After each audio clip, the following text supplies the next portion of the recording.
this is what the physicist has developed from his observation of the atom, how it lives in such harmony with each other. And yet, the difference between the proton and the electron, I mean, it's day and night. Does every atom have a different desire? Yes. Therefore, there are so many atoms. Also, Therefore, there are so many people also. Isn't it the electron that makes up what makes one atom different from the next? Different the than the desire, next? because that's the desire. Only the electron. Yeah.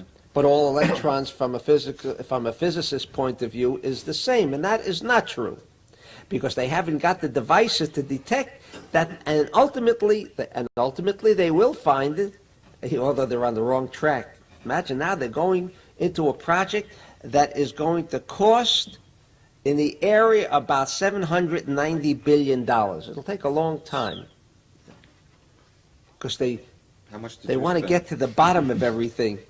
They want to get to the bottom. They're getting into the bottom, but they forgot the top. You mean the atom is in the table. Here, the atom is in a. So they'll tell you they're not here yet. Where we are already, they're not there. They'll tell you, but the atoms remain the same.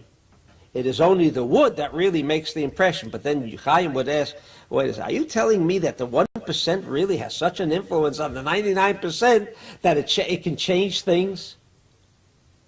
Right? Mm-hmm. Then they'll also tell you, you're right, Chaim. I forgot about what I learned in college. That is true. Uncertainty, that we really shouldn't give so much importance to the physical thought, because they use that. It shows you how contradictory they are. First, they'll tell you, like you said, the atoms are all the same, whether they're in a table, whether they're in a glass, it's all the same, right? It's the table that makes the whole difference. The answer is yes and no. Why? Because how could you say the table and the glass because they're two different things? You yourself believe that there's uncertainty, that it's only an illusion, that the glass is maybe no glass, that the glass is the table and the table is the glass. It's possible, they say, right? So where is the importance? Should be in the 99%.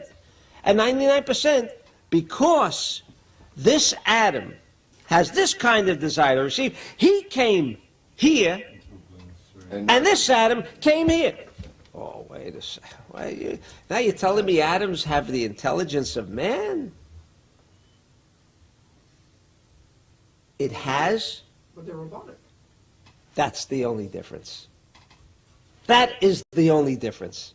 They have a tremendous amount of intelligence, far superior than most people. However, most people are those who do not think. Therefore, the atom seems to be a powerful object. But on Shabbat, we control the atoms in those chalot. That's what we're doing. That's what we're doing. The atom is an atom, and I say you are now going to become Yud Kei Vav Kei of the right column. He's going to listen to me. I believe that. No, I shouldn't say I believe it. I know it. I know it. He's going to be, because I am in control of this universe, not he. Not he.